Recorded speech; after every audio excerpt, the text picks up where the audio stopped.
ಪ್ರಜಾಧ್ವನಿ ಇದು ಪ್ರಜೆಗಳ ನಂಬಿಕೆಯ ಧ್ವನಿ.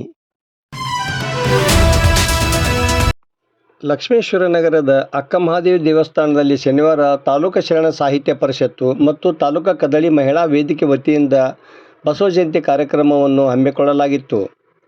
ಬೆಳ್ಳಟ್ಟಿ ರಾಮಲಿಂಗೇಶ್ವರ ದಾಸೋಹ ಮಠದ ಬಸವರಾಜ ಸ್ವಾಮೀಜಿ ಸಾನ್ನಿಧ್ಯ ವಹಿಸಿದ್ದರು. ಎಸ್.ಆರ್. ಸಿರೆಟ್ಟಿ ಅವರು ಉಪನ್ಯಾಸ ನೀಡಿದರು. ಪ್ರಗತಿಪರ ರೈತರಾದ ಬಸವರಾಜ ಬೆಂಡಿಗೇರಿ ಮಾತನಾಡಿದರು.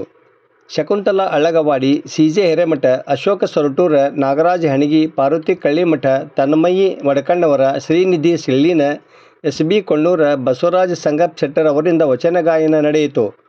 ಬಸವರಾಜ ಹಿರೇಮನಿ ಕಾರ್ಯಕ್ರಮ ಉದ್ಘಾಟಿಸಿದರು.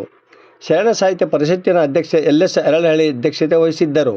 ಮಲ್ಲಿಕಾರ್ಜುನ ಕಳಸಾಪುರ ವಚನಗಳನ್ನು ಹಾಡಿದರು. ಮಾಲಾದೇವಿ ದಂದರ್ಗಿ ನಿರೂಪಿಸಿದರು. ಅಶೋಕ ಸೊರಟೂರ ಸ್ವಾಗತಿಸಿದರು. ನಾಗರಾಜ ಹಣಗಿ ವಂದಿಸಿದರು. ಅವರನ್ನು ನಾವೆಲ್ಲ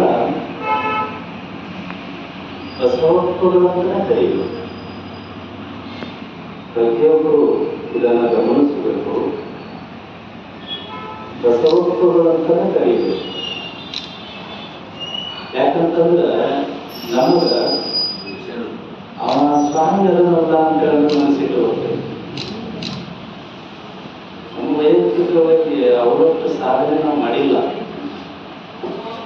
ಸಾಮಾಜಿಕವಾಗಿ ಸಾಧನೆ ಮಾಡಿರ್ತಕ್ಕಂಥವ್ರು, ರಾಜಕೀಯವಾಗಿ ಸಾಧನೆ ಮಾಡಿರ್ತಕ್ಕಂಥವ್ರು, ಧಾರ್ಮಿಕವಾಗಿ ಸಾಧನೆ ಮಾಡಿರ್ತಕ್ಕಂಥವ್ರು, ಗೀತವರ್ಗವನ್ನು ಎತ್ತಿರ್ತಕ್ಕಂಥವ್ರು, ಸಮಾಜದ ಸರ್ವತೋಮುಖವಾದಂತಹ ಚಿಂತನೆಯನ್ನು ಮಾಡಿರ್ತಕ್ಕಂಥ ನಮ್ಮ ನಾಡಿನ ಐತಿಹಾಸಿಕ ಪುರುಷ, ಸಾಂಸ್ಕೃತಿಕ ರಾಯಭಾರಿ,